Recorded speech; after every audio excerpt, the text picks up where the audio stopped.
faire un pilote automatique, il faut 3 composants. Un calculateur, voilà ce que propose Sean et qui intègre une centrale inertielle 9 axes, donc tout ce qu'il faut pour bien piloter un bateau. Un étage de puissance capable de piloter aussi bien un groupe hydraulique qu'un moteur de vérin à vis. Voyons un petit peu ce que ça donne en l'état, intégré et installé en fonctionnement. Alors, l'afficheur a pris position derrière une petite trappe de visite pour le protéger, la petite trappe blanche. Il est à côté du pilote Trémarine. Il est actuellement en cours de fonctionnement. Donc on va un petit peu lever le nez pour voir ce que ça donne. On est par mer belle, très beau temps et petite brise. Voilà, évidemment tout se passe bien. Vous allez me dire c'est facile. On va voir d'autres conditions pour voir un petit peu ce que ça peut donner. Le réglage là, puisqu'on peut régler beaucoup de choses, est assez dur. On voit que les mouvements sont assez brutaux malgré une mer assez plate. Donc là on est en train de regarder un autre mode de dialogue avec cet appareil fabuleux, puisqu'il fait en fait web serveur Wi-Fi et on peut se connecter via n'importe quel navigateur web comme Chrome ou Firefox à l'interface qui permet de piloter et de voir le statut du pilote. Donc voici un petit peu ce qu'on a sur une tablette qui permet bien entendu aussi si on a envie de naviguer avec OpenCPN, de dialoguer avec OpenCPN.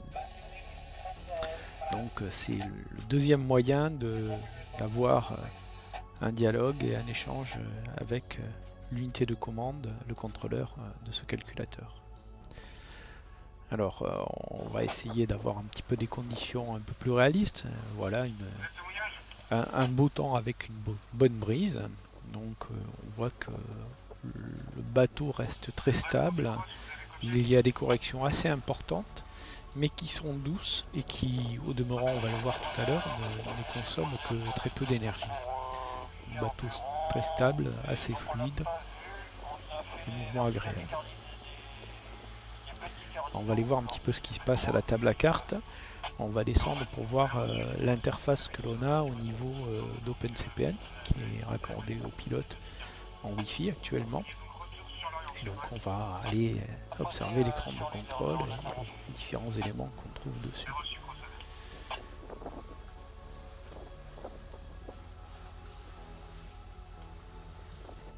Voilà l'interface principale ici avec le cap actuel, le cap de consigne. On a les réglages des gains principaux dans la fenêtre que je viens de faire apparaître, ainsi que les corrections en cours, rouge ou verte, bâbord ou tribord. On voit que le pilote est en train de travailler pour corriger le cap. On voit des écarts, mais qui correspondent à ce qu'on a vu derrière. On est sur un régime de largue et mon bateau est assez volage et donc est très bien tenu par le pilote. Je vous montre ici qu'on peut paramétrer un petit peu toute l'interface graphique. Je vous montre quelque chose d'assez intéressant ici qui sont les statistiques qui permettent de voir que la consommation moyenne du pilote ici, si je lis bien, de l'ordre de 12 watts, est très très faible par rapport au pilote du commerce pour finalement une tenue du bateau qui est très serrée. Donc ça c'est quelque chose qui est un critère très important quand on navigue au long cours.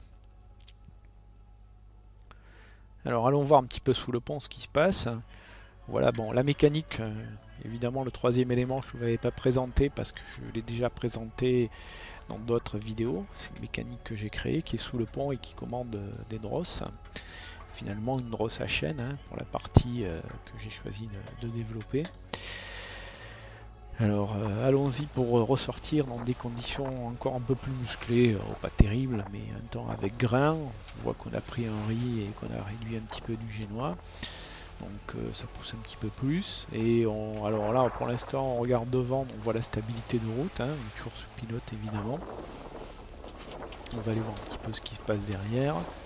Permettra de voir la correction du pilote et la stabilité de route aussi.